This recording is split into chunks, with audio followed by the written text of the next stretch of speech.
Muy buenos días, me da mucho gusto saludarlos en una emisión más de Rostros de la Cultura a través del 45.2 del primer sistema de noticias en el programa correspondiente al sábado 27 de mayo de 2023. Me da mucho gusto recibir en el estudio de Rostros de la Cultura al doctor Alberto Díaz, historiador baja californiano que tiene mucho que aportar en este programa a través de sus investigaciones. Alberto, bienvenido a Rostros de la Cultura. Es un gusto que nos acompañes esta mañana.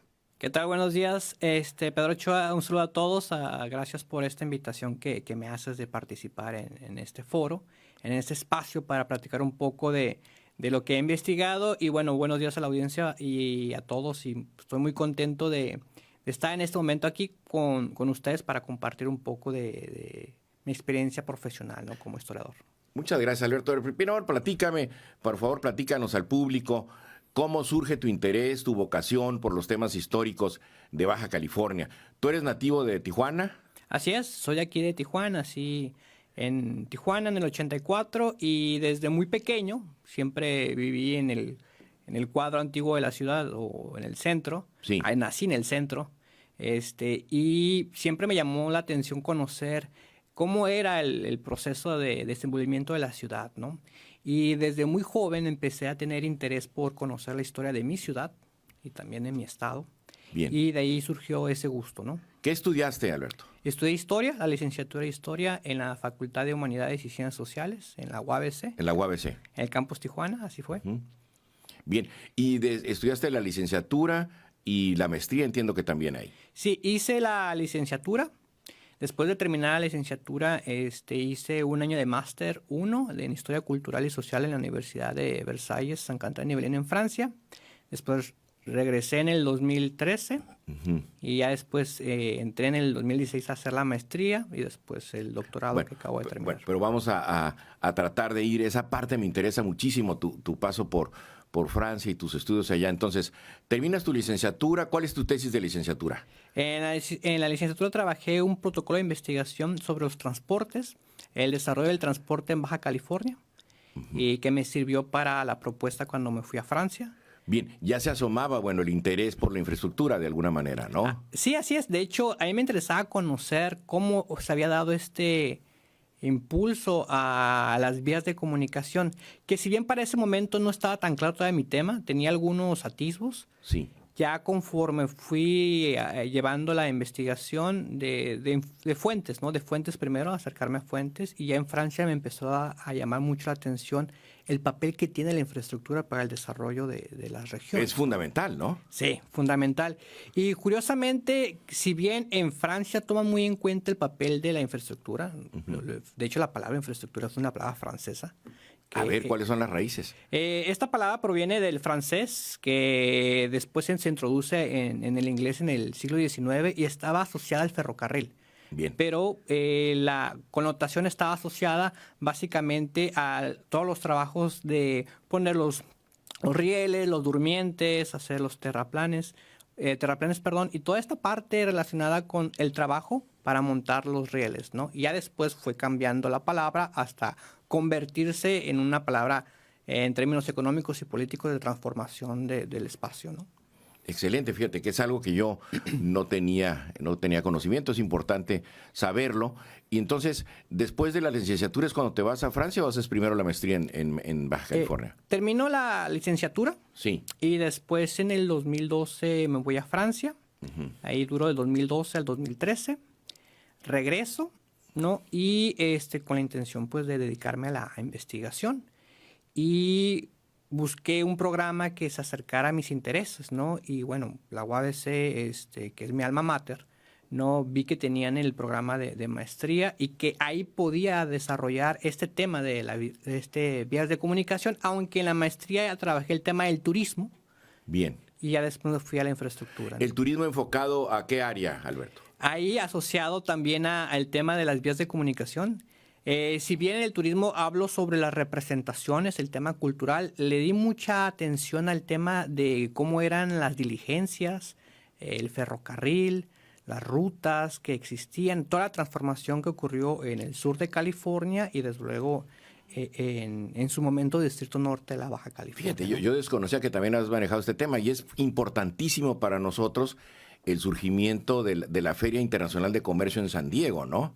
Sí, de hecho, esa feria que empieza en 1915 a raíz de que se logra culminar el Canal de Panamá, así ¿no? es, el Canal de Panamá. También se celebra la infraestructura de alguna Así manera, es, pues, ¿no? porque implica la transformación tecnológica y del espacio y el desarrollo de Estados Unidos, ¿no? De hecho, se realizan dos ferias, una en San Francisco y la otra en San Diego, ¿no? Y la de San Diego es muy importante. ¿Son anuales, Alberto?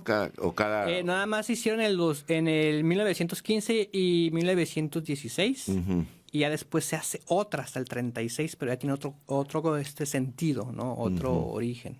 Entonces debiste haber estudiado muy bien Balboa y donde están los museos de San Diego, ¿no? Sí, de hecho fue muy curioso en el momento que estaba haciendo la investigación de la maestría, Sí. que se le invita a Olmsted, que fue el hombre, el diseñador del Central Park, para que intentara replicar ese modelo de parque en la ciudad en Balboa. Es que él es un arquitecto de paisaje. Sí, era de paisaje, sin embargo no logra estar convencido del proyecto y no lo echa a andar. Ya después es la Cámara de Comercio de San Diego que busca desarrollar este parque y bueno, se crea Balboa Park bajo la idea del romance californiano, ¿no? El romance hispánico mexicano, que después, o el Spanish Romance. Sí. Y yo me acuerdo en mi tesis de maestría trabajé el Old Mexico, cómo el Old Mexico se construyó en el sur de California y en gran medida el Balboa Park es una evidencia de estas representaciones de la California mexicana, de la California y el romance hispano, por eso... Lo hispano muy fuerte, ¿no? Sí, muy marcado. Solamente Balboa hay que recorrerlo para... Y bueno, el tema de los conquistadores, ¿no? El tema de los conquistadores está muy presente en Balboa Park. Sin duda. Y de hecho las fachadas de los museos más importantes pues son completamente españoles, ¿no? Sí. Y una parte interesante es que el sur de California intentó tener una nueva construcción de su memoria a partir del resurgimiento, la remembranza del pasado hispano-mexicano, ¿no? Eso es muy interesante, ¿no? La reconstrucción del pasado. Sí, ¿no? Porque justamente en este periodo, décadas atrás, se dio el gran flujo de migración angloamericana y era necesario crear una identidad. Entonces, en el sur de California se apostó, el ferrocarril cobró un papel muy importante y las compañías del ferrocarril para crear este imaginario del pasado hispano-mexicano y del pasado de la California vieja, como ellos lo llaman, o la California mexicana, ¿no? ¿Cómo era California antes de la llegada de los angloamericanos bueno, lo que fue San Diego, National City, y un poco más arriba, ¿no? Temecula, Pomona, incluso hasta Los Ángeles. Bien. Y de ahí, ¿cómo se vincula Balboa? Digo, a lo mejor me estoy yendo para usar los términos técnicos por una carretera paralela. Me estoy yendo por la lateral de tu tema central. Pero me llama mucho la atención que hayas estudiado la infraestructura vinculada al tema turístico. Y ahí hay algo muy importante, que es cómo se vincula la Feria Internacional de San Diego con Tijuana. Empiezan los primeros tours, ¿no? Sí, de hecho, cuando se empieza la construcción del ferrocarril, que Speckles lo promociona, Speckles fue un empresario del sur de California y que estuvo viviendo en San Diego, y él fue el que buscó construir, bueno, de hecho él construye el ferrocarril San Diego-Arizona. Desde 1906 que empieza él a tener la concesión de las vías, él busca una vía de comunicación hacia el Valle Imperial, pero debido a las condiciones del terreno, busca que pase por territorio mexicano. Y bueno, se crea una compañía mexicana para que se dé ese proceso de ejecución de las obras. Y es curioso que durante el periodo que está la feria, turistas que iban a la feria de San Diego bajaban a Tijuana, ¿no? En los primeros tramos de vía que estaban construidos, llegaban, descendían e iban al poblado de Tijuana, ¿no? Claro. Que era muy pequeño para ese entonces. De hecho, en un momento traje una imagen que presenta este cambio tecnológico, ¿no? Porque se ve las diligencias y los automóviles. De hecho, era muy curioso, de ahí surgió mi interés por conocer, porque le había puesto la mirada al ferrocarril, pero al ver en las fotografías de ese periodo que había muchos carros, ¿no? Yo me pregunté, bueno, ¿cómo llegaban si no había carreteras? y cuáles eran los caminos y en qué condiciones estaban los caminos. Porque sabía, por ejemplo, que... ¿De qué año estás hablando, Alberto? Estamos hablando de 1915, 1920, justamente el periodo de... Las primeras décadas del siglo XX, sí.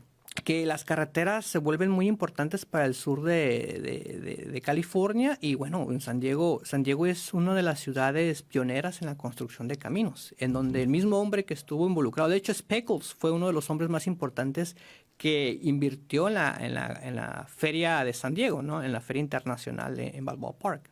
Él era uno de muchos de los hombres interesados en promocionar a San Diego como una ciudad diferente, moderna, y bueno, claro, la infraestructura que se estaba ejecutando tenía ese matiz, ¿no?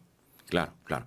Bueno, entonces cierro el capítulo ahí, que es interesantísimo también, que me encantaría un día hacer todo un programa dedicado a esta relación turística de San Diego y Tijuana, sobre todo en sus orígenes, que es lo que tú has estudiado.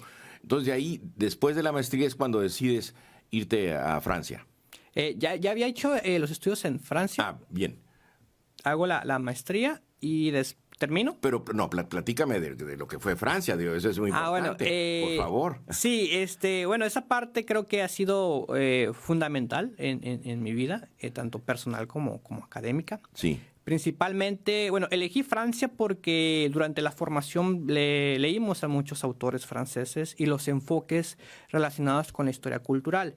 Si bien la concepción de cultura que se tenía antes y los estudios en torno a la cultura, pues estuvo muy enmarcada en las bellas artes, ¿no? Después de los 70s, que el giro cultural de 1970, en términos epistemológicos y teóricos y metodológicos, empieza a cobrar nuevos bríos, ¿no? Entonces, Francia, hubo una rama, que es la Escuela de Altos Estudios de Francia, la cuarta generación, se abocó mucho al estudio de las representaciones, de las mentalidades, ¿no? Y esto me llamaba mucho la atención a mí porque yo quería saber, bueno, ¿por qué los turistas venían a México, ¿no? Antes de hacer la maestría. Y en Francia noté que, de hecho, una de las primeras lecturas, recuerdo, que fue un autor llamado Roy Chartier, que tiene un libro que se llama El mundo como representación. Y ahí se da el primer acercamiento a explicar qué son las representaciones. Entonces, tuve la oportunidad de leerlo durante la formación en la licenciatura, en la carrera de Historia, y cuando entré a las clases fue la primera lectura que hice, ¿no? Y la leímos, bueno, en francés, ¿no? Entonces, para mí era así, además de significativo, era muy emocionante ver autores, algunos nuevos, unos que conocía, y cómo eran los enfoques, ¿no? Y durante las clases que tomé, era muy interesante, como estudié en la Universidad de Versalles, que está muy cerca al Palacio de Versalles, está prácticamente a menos de 20 minutos detrás del Palacio de Versalles, hay un gran bosque, y ahí está la universidad. Es muy bonito ahí, ¿no? Sí, es bellísimo. He visto postales. Sí, es bellísimo. Y ahí muchos de los estudios estaban relacionados con los símbolos, con las representaciones, con temas de imaginarios relacionados con la realeza, evidentemente, y cómo se ejercía el poder a través de los símbolos. Entonces, para mí era un poco para decirle al público es lo que estás viendo y lo que significa. Sí. Lo que representa. Cómo el símbolo tiene una connotación que puede ser hasta cierto punto muy amplia, pero está asociada a un significado propiamente de poder y de ejecución del poder y de control, ¿no?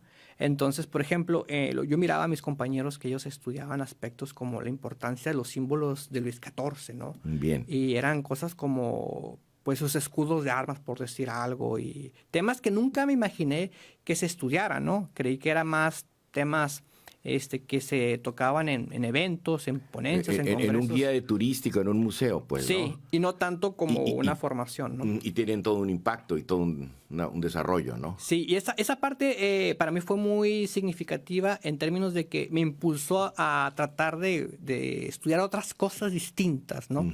Y creo que mi tesis de maestría se diferencia en ese sentido, porque la aportación es abordar un aspecto que no había sido tratado, como era una de las cómo se construyó la representación del México, que después se va a quedar en Baja California, incluso se va a extender hasta el centro del país, ¿no?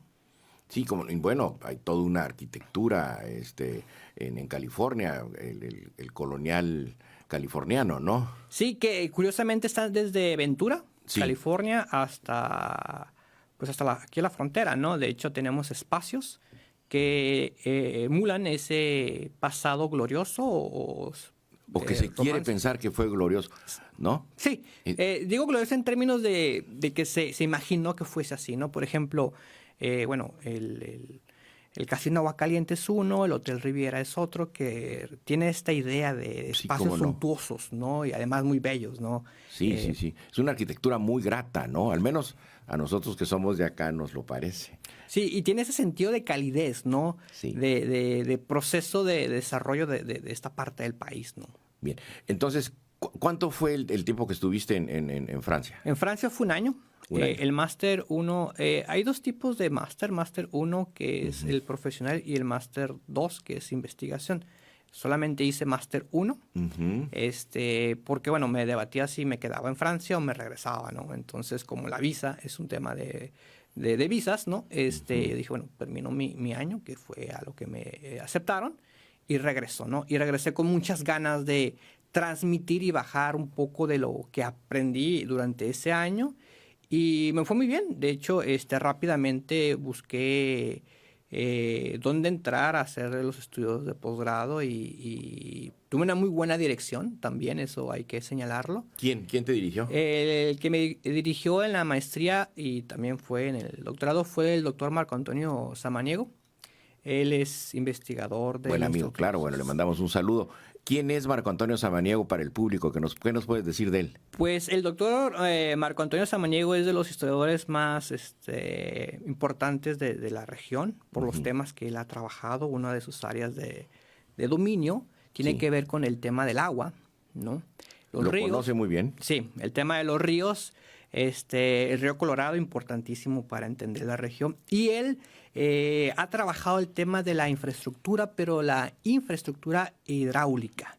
La importancia de las presas, ¿no? La importancia de la irrigación, la importancia de cómo está sobre los bordos de protección que transforman espacios. Y Mexicali es el mejor ejemplo. Y además ha trabajado muchos temas relacionados con la Revolución Mexicana y los efectos en esta parte del país, así como otros temas de corte político, por ejemplo, los gobiernos civiles, la historia de Baja California, tiene un libro muy bueno sobre la historia de Baja California. Bueno, su tesis de doctorado es una obra que yo recomiendo mucho porque nos permite conocer la problemática de la región, ¿no? Que es el tema del agua, ¿no? Y sus reflexiones y pláticas que tuve cuando estuve en la maestría y que él aceptó dirigirme, fue muy grato, ¿no? Aprendí muchísimas cosas con él y de ahí se fue perfilando el tema que sobre las representaciones del turista del Old Mexico en el sur de California y en el Distrito Norte, y después ya en temas más, pues, epistémicos, más teóricos con él, me impulsó a hacer el estudio sobre las carreteras, ¿no? Y ese fue el tema que desarrollé. Pues le mandamos un fuerte abrazo y un saludo muy afectuoso al doctor Samaniego desde acá. Sí, ¿no? ahí espero que nos esté viendo y si Claro, no, si no, después, que lo pueda ver por a supuesto. través de los medios digitales, que ahora de manera sincrónica se puede ver ese tipo de contenido, ¿no? Bueno, y entonces ya en el doctorado ya elegiste el tema de la infraestructura. Sí. Ahí ya trae algunas lecturas Sí. sobre carreteras, ¿no? Recuerdo hay un autor que me gustó mucho y creo que me despertó el interés. Se llama John Jackal y tiene un libro que se llama Motoring. Y de ahí hace un estudio sobre la aparición de los automóviles y las carreteras. Y asociado pues a la búsqueda de espacios turísticos, ¿no? Y empecé con esa línea, con la parte turística, pero asociada a carreteras, evidentemente, y después poco a poco fui cambiando y vi lo comercial y lo militar, ¿no? Bien, te voy a pedir, Alberto, que hagamos una pausa para que me expliques en extenso este tema tan importante de la historia de la infraestructura carretera en Baja California. Regresamos, estamos en Rostros de la Cultura. Estoy conversando con el doctor Alberto Díaz.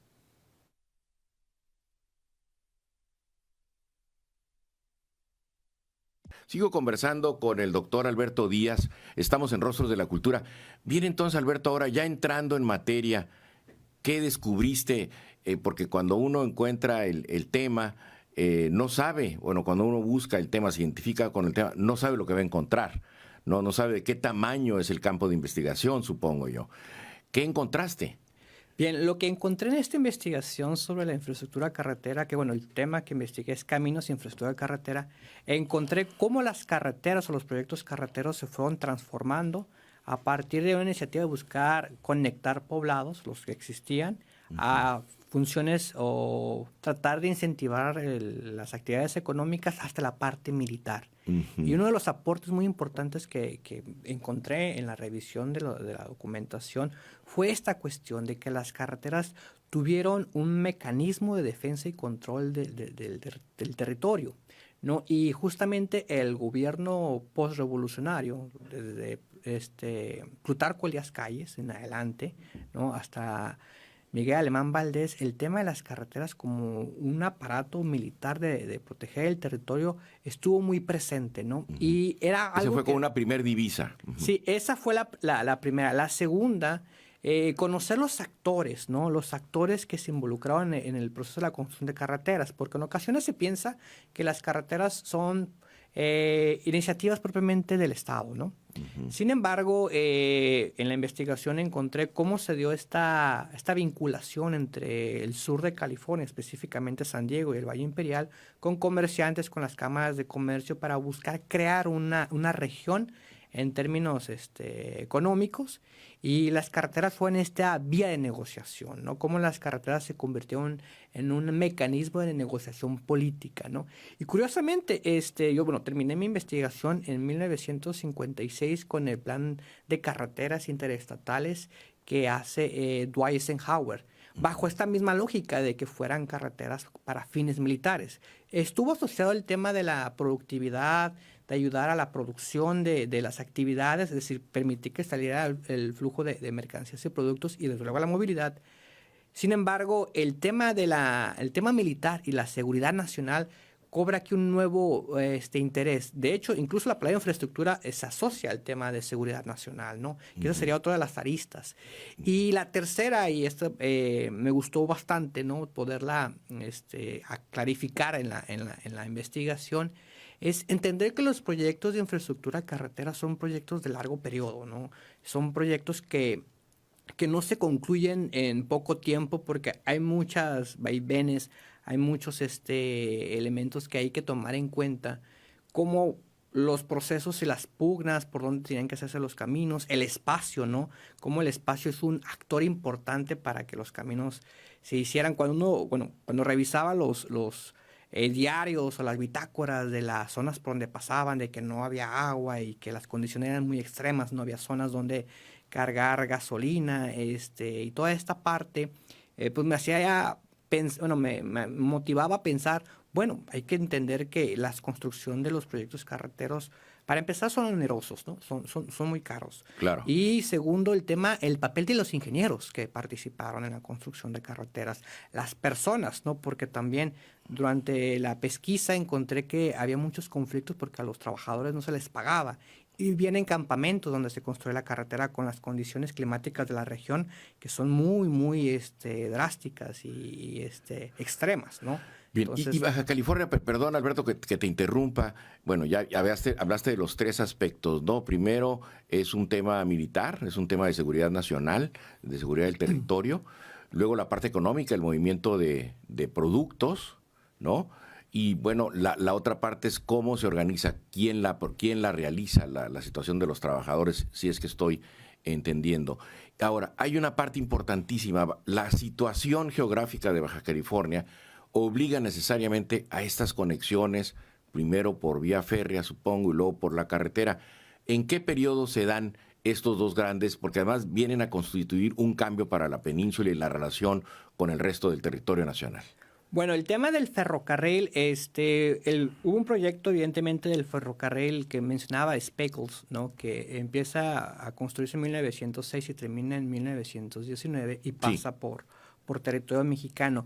Paralelamente, que son las imágenes que están viendo, Esteban Cantú, el coronel Esteban Cantú, él se aboca a la construcción de caminos debido a estas dos cuestiones: proteger el territorio debido a la intención anexionista por parte de algunos empresarios estadounidenses, y se da cuenta que no hay caminos, ¿no? Entonces, él es el primero que busca construir un camino de Tijuana hasta Mexicali, y la gran obra fue construirlo en la Sierra de Picachos, hoy Rumorosa, ¿no? En donde... A ver, si producción nos pone la fotografía anterior para que el doctor Díaz nos haga el favor de explicárnosla, por favor. Por ejemplo, aquí tenemos... ¿Aquí dónde estamos? Esta fotografía es la fotografía del que se ve el bajito. Es el coronel Esteban Cantú. Sí, ajá, con un traje más claro, digamos. Así es. Ajá. Él era el gobernador del Distrito Norte. Y esta fotografía es cuando se logra se inaugura el Camino Nacional, que era como se le conoció, que unía Tecate con Mexicali, pasando por la Sierra de Picachos. Y el hombre que está a su costado, alto, él fue el ingeniero militar que se encargó de hacer este proyecto, ¿no? Que fue Enrique Alducín. De hecho, la cuesta Alducín, que es este tramo carretero que hasta la fecha se puede ver de manera satelital, que corre en una distancia muy diferente a la carretera que hoy tenemos, ¿no? Y esta obra fue una obra muy importante porque recordemos que la Rumorosa, al ser una zona de muchas piedras... Sí, es complicadísima. Sí, el uso de pólvora. Aquí tenemos el plano, que Medina Zulés se encargó de diseñarlo en 1917, y ahí es el trayecto. De hecho, este plano, si uno puede ver las imágenes satelitales, se ve el trazado, ¿no? Desde el Camino Nacional, que como menciono, aquí es de la Puerta del Llanos hasta de donde actualmente está el destacamento de soldados. Desde esa parte hasta Tecate está este tramo de plano que aquí ustedes están viendo, ¿no? Aquí estamos viendo, es la carretera desde Tijuana hasta Mexicali. ¿Eso es lo que estamos viendo? Es específicamente la Rumorosa. Es la Rumorosa, pero alcanza hasta el pueblo de la Rumorosa, que después se va a construir, ¿no? Sí. Qué interesante. ¿A partir de cuándo quedan vinculados de manera terrestre y de manera formal Tijuana y Mexicali?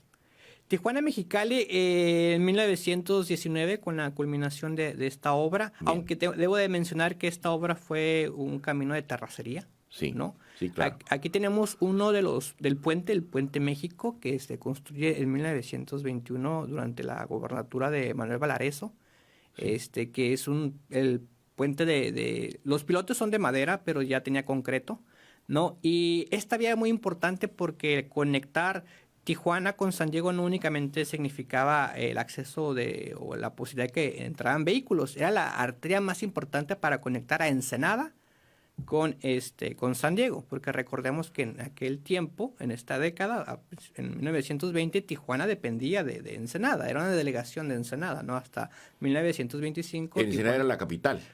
No, Ensenada era era quien tenía la jurisdicción de Tijuana. Bien, Tijuana era una delegación. Claro, de acuerdo.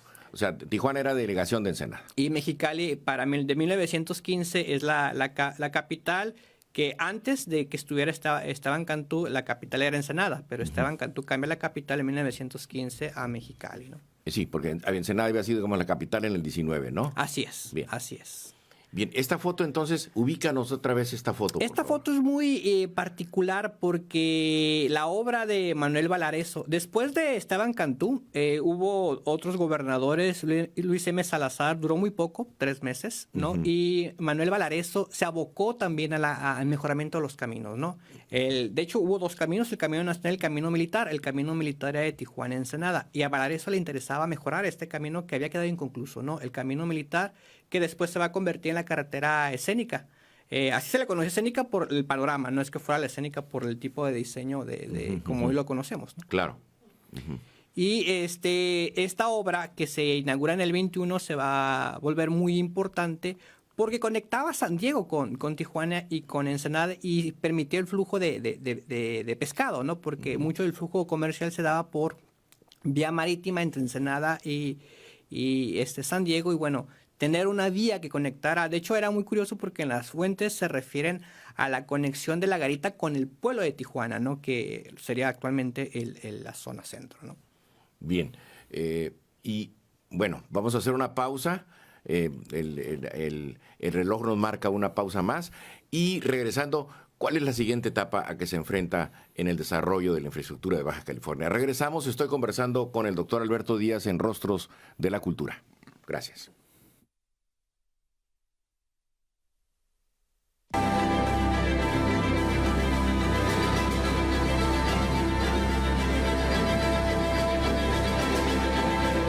Ventana a la cultura, personajes y autores, libros y obras, danza, música, teatro, cine, la historia y el presente, un debate plural de la creación artística. Rostros de la cultura con Pedro Cho.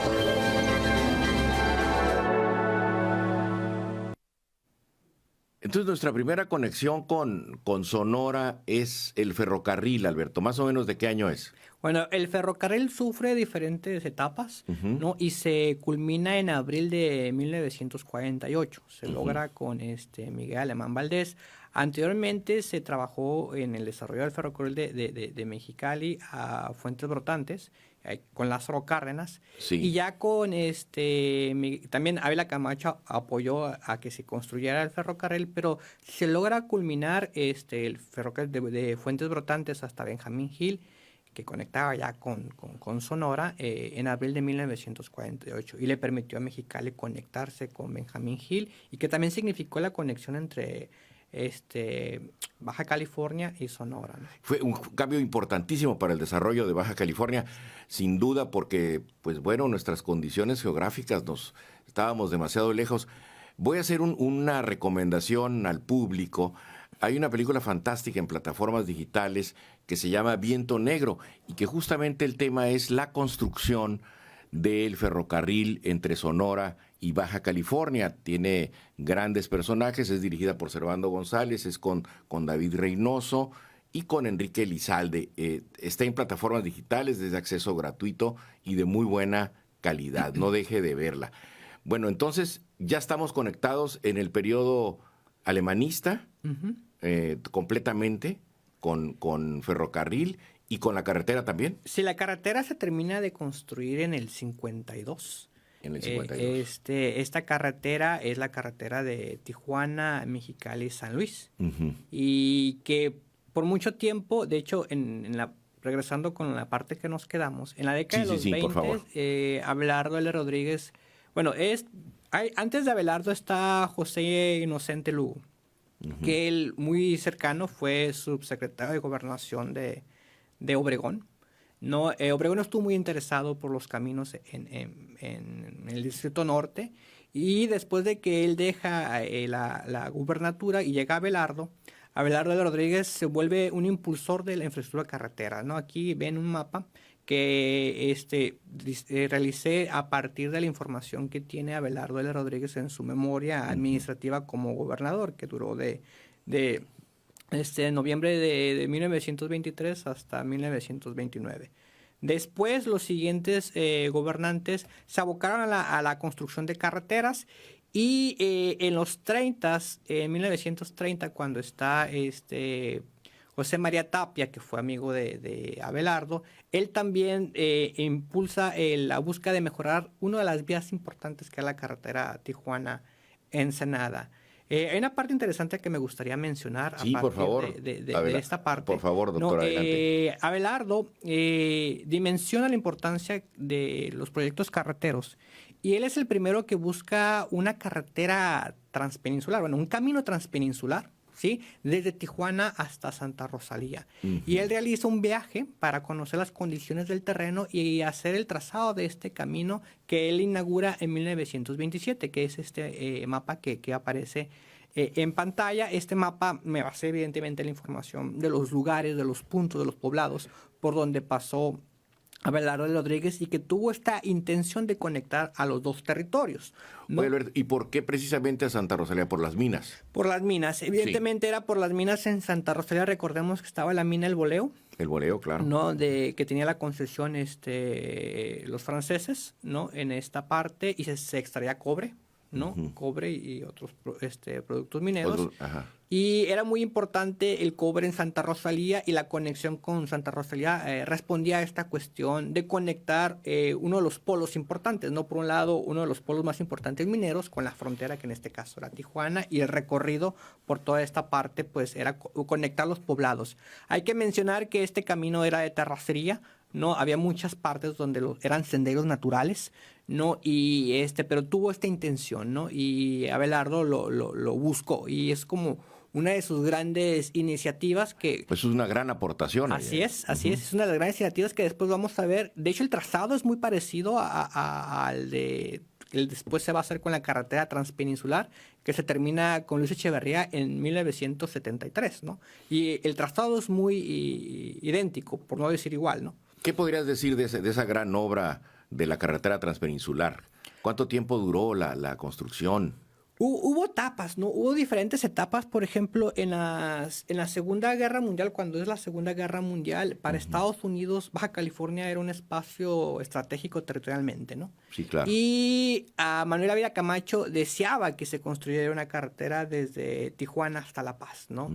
Y trató de hacer todo lo necesario para construirlo, pero no se logró por diferentes motivos, ¿no? Evidentemente, después de que se va Ávila Camacho, el objetivo no es conectar Tijuana y La Paz, sino el objetivo es conectar Mexicali y San Luis, ¿no?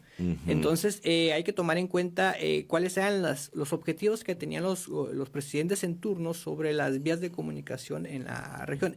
Y recordemos también que la zona más importante ya para ese momento territorio norte era Mexicali, ¿no? Por la cuestión del algodón, ¿no? Bueno, era, digamos, el furor económico que representaba el algodón y el Valle de Mexicali, ¿no? Sí, y por eso la búsqueda de generar esta conexión, ¿no? Por eso el ferrocarril, la carretera que uniera a Baja California con Sonora, estaba muy ligado con la capital, ¿no? Con Mexicali.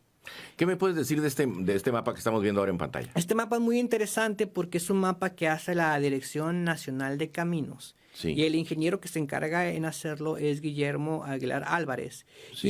Y se busca un camino que conecte a Baja California con Sonora debido a que había pretensiones de empresarios de Arizona por apoderarse de esta parte, porque ellos querían tener un acceso al Mar de Cortés, ¿no?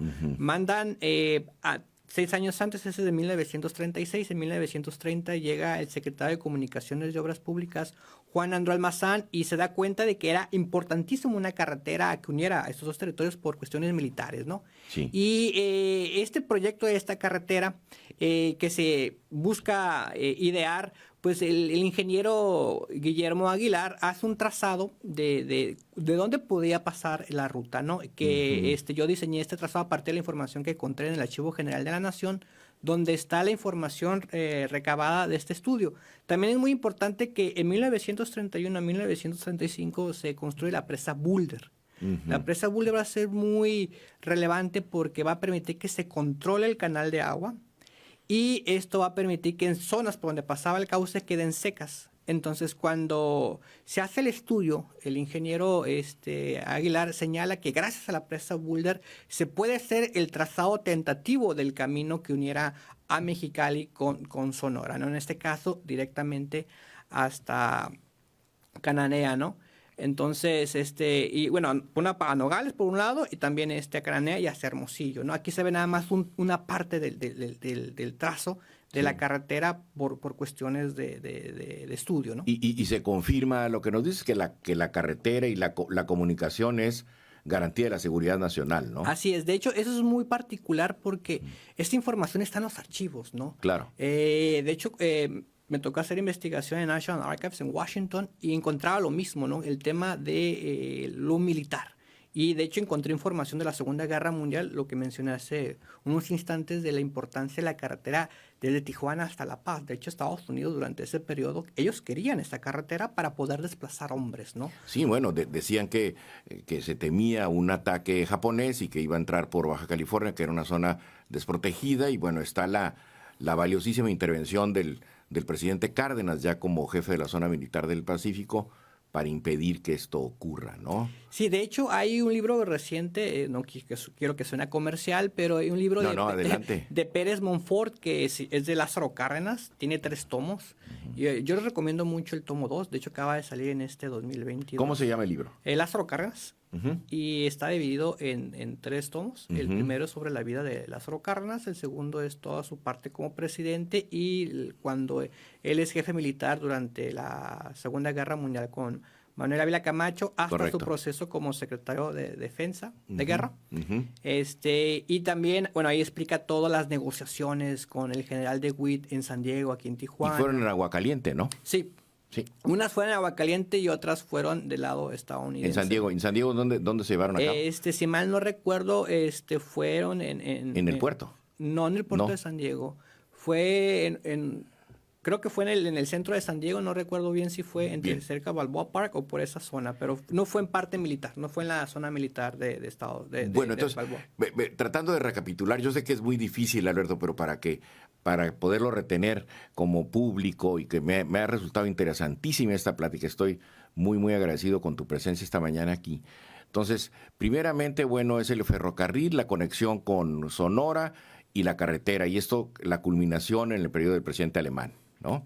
Así es. De hecho, lo importante a resaltar es todos los presidentes desde Obregón, Plutarco Elías Calles, Pascual Ortiz Rubio, Abelardo L. Rodríguez. Me paso Emilio Portes Gil porque, bueno, él no tuvo una incidencia en el Y fue tema. muy breve su presidencia, ¿no? Sí, y no estuvo interesado en las carreteras como sí lo fue Pascual Ortiz Rubio, ¿no? Ujú. Y con Lázaro Cárdenas no se diga, a Manuel Abia Camacho el periodo de guerra, pero es con Miguel Alemán Valdés que él le promete a la población del territorio norte estas vías de comunicación.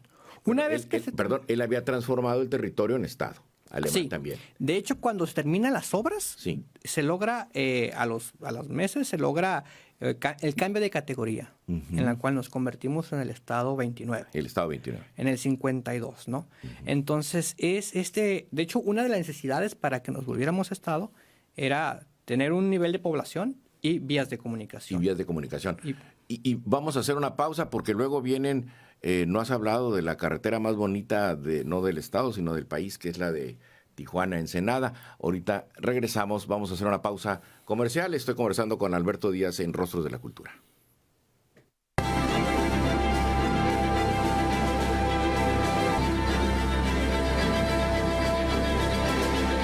Una ventana a la cultura, personajes y autores, libros y obras, danza, música, teatro, cine, la historia y el presente, un debate plural de la creación artística.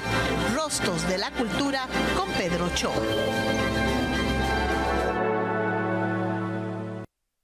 Sí, te pedía este apretado resumen un poco para que el público lo deje, le quede claro y lo podamos recordar, pero déjame decirte que te manda saludos el señor Rubén Obando, a quien también le agradecemos que nos sintonice, dice excelente programa cultural y saludos en el estudio. Está siguiendo tu programación y está recomendando que lo compartamos en redes para que lo vea mayor público. Gracias, don Rubén. Entonces, ¿cuáles serían estos momentos que como baja californianos deberíamos de tener muy claros del desarrollo de nuestra infraestructura? Pues hay tres, pudiera señalar. El primero, la gran obra del camino nacional en la cuesta Picacho, Soy Rumorosa. Decías que Cantú. Por el tema sí, por Cantú, pero la importancia de crear un camino de esta forma, ¿no? Sí. De lo que he podido rescatar, y eso lo mencionan cronistas locales, sobre todo de Tecate, menciona que Enrique Alducín, él era un ingeniero militar español, que él había participado en la construcción de caminos en los Pirineos.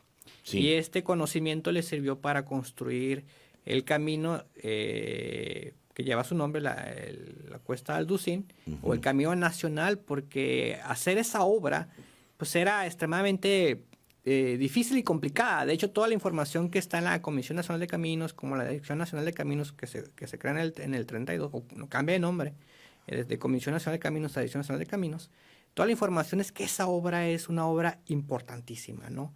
Esos 11 kilómetros de descenso o de ascenso, dependiendo de dónde se vea, claro. Eran extremadamente difíciles, ¿no?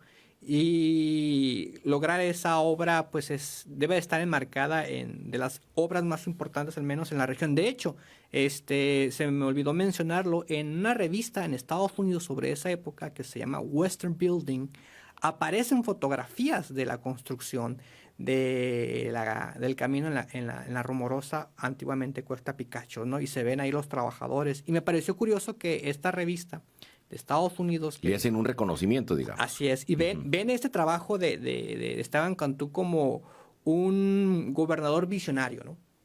La otra, una de las carreteras muy bellas, ¿no? Por cómo se ve el Pacífico, ¿no?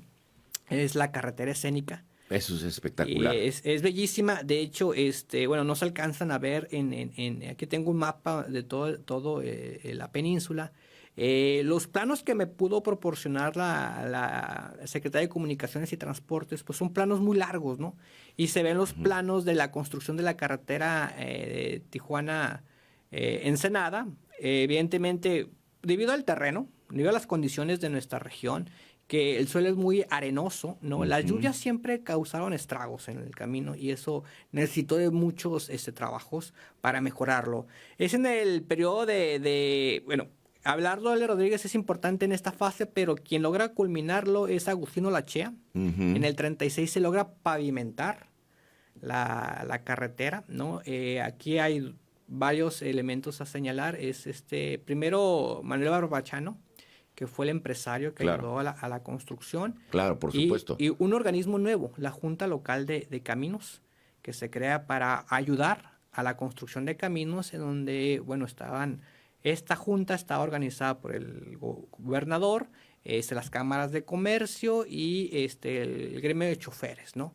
Esa obra es muy importante por lo que significa para la región, no únicamente en términos turísticos, sino económicos. Era la arteria y sigue siendo una de las arterias principales de la zona, ¿no? Y la tercera sería la carretera que nos conectó evidentemente con el resto del país, la carretera Tijuana, Mexicali, San Luis, ¿no? Que en ocasiones se ve más como Mexicali, San Luis, pero es todo un gran corredor, ¿no? Un gran corredor que buscaba vincular Tijuana y Nogales, evidentemente, pero era crear toda esta red. De hecho, en este mapa que ustedes pueden ver, se ve toda esta red ya en los 50s. Este es un mapa que realicé para mostrar las carreteras para 1950, cómo se da esta ramificación de los caminos, ¿no? Y bueno, perdón, y de acuerdo a lo que me has dicho, bueno, la importancia de Abelardo Rodríguez con este primer intento de transpeninsular que llegaba hasta Santa Rosalía, que era terracería, me decías, y luego la culminación de la transpeninsular con Echeverría, ¿no? Sí, de hecho es un proceso, todos los procesos de infraestructura son procesos que toman muchos años. Sí, claro, claro. Y son procesos, hay que entenderlo así. Así es. Y cuando se estudian los procesos hay que ver las contingencias, los cambios, las modificaciones, las rupturas, los problemas políticos, otros aspectos que intervienen y que potencian el desarrollo de la infraestructura, ¿no? Cuando me preguntabas, Pedro, ¿por qué me interesó las carreteras? Ahí me surgió la pregunta, ¿qué pasó antes? Fue la primera pregunta. ¿Qué pasó antes de la carretera? ¿Por qué hasta el 52 tuvimos esta carretera, no? Y yo quería saber qué había pasado antes.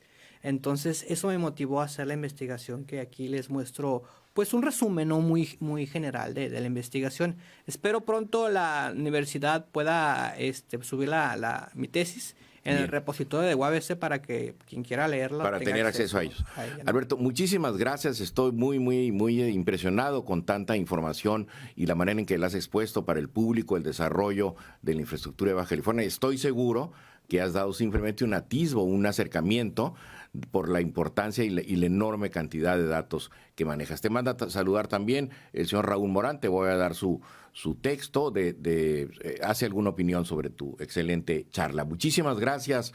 Estamos en Rostros de la Cultura. Nos vemos el próximo sábado. Gracias, Alberto Díaz, por estar con nosotros. Gracias. Muy buenos días.